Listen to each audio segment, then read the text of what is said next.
দলের নির্দেশ মেনে পদত্যাগ করেছি। যতদিন বাঁচব তৃণমূল দলটাই করব। যিনি পরবর্তী চেয়ারম্যান হবেন তাকে সর্বতোভাবে সহযোগিতা করবেন।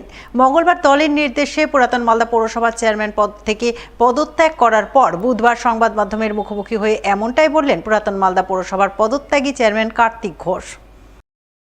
সাংগঠনিক সভাপতি আব্দুর রহিম বক্সি সাহেব আমাকে একটা মেসেজ পাঠিয়েছিলেন যে আপনাকে ওলমালদা পৌরসভার চেয়ারম্যান থেকে রেজিগনেশন দিতে হবে।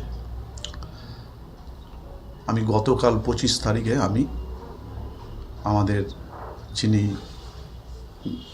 জেলা শাসক রয়েছেন ওনার কাছে আমার রেজিগনেশন পত্রটা আমি পাঠিয়ে দিয়েছি।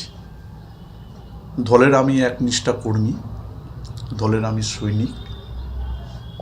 দল যখন যা বলেছে, দলের সিদ্ধান্ত, দলকে মান্যতা দিয়ে আমার রিজাইনটা আমি করে ফেলেছি।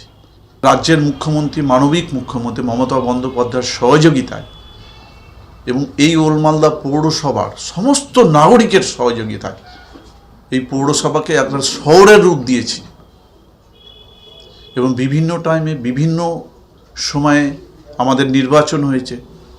সেই নির্বাচনে আমাদের দল যেভাবে নির্দেশ দিয়েছে সেই নির্দেশ আমরা অক্ষরে অক্ষরে পালন করেছি। যে গত লোকসভা নির্বাচনে একটা সিচুয়েশন ছিল মালদা জেলার, এটা পোলারাইজেশন হয়ে গেছিল, মেরুকরণ হয়ে গেছিল এবং মানুষ দুই কমিউনিটি দুই দিকে ভোট দিয়ে দিয়েছে। আমরা সেই জায়গাটায় ব্যর্থ হয়েছি, কিন্তু আমাদের পরিশ্রমে আমাদের কোনো ঘাটতি ছিল না। আমরা যথেষ্ট পরিশ্রম করেছিলাম। শুধু ফল ওলমালদা পৌরসভায় খারাপ হয়েছে তা নয়, কিন্তু সারা মালদা জেলাতে খারাপ হয়েছে।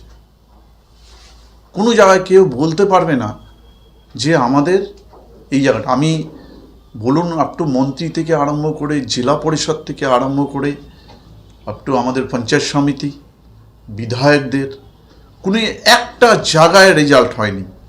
আমরা সকলে হতাশ।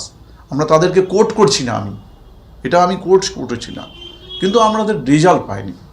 যাই হোক, তারপরেও আমাকে দল বলেছে যে আমাকে রিজাইন করতে হবে। আমাদের যিনি সভাপতি আছেন, জেলা প্রেসিডেন্ট আছেন, বলেছেন। আমি দলকে মান্যতা দিয়েছি এবং শেষ জীবন পর্যন্ত এই দল করব। দেখুন, যাকেই দল দায়িত্ব দিবে সর্বত্রভাবে আমি সহযোগিতা করব।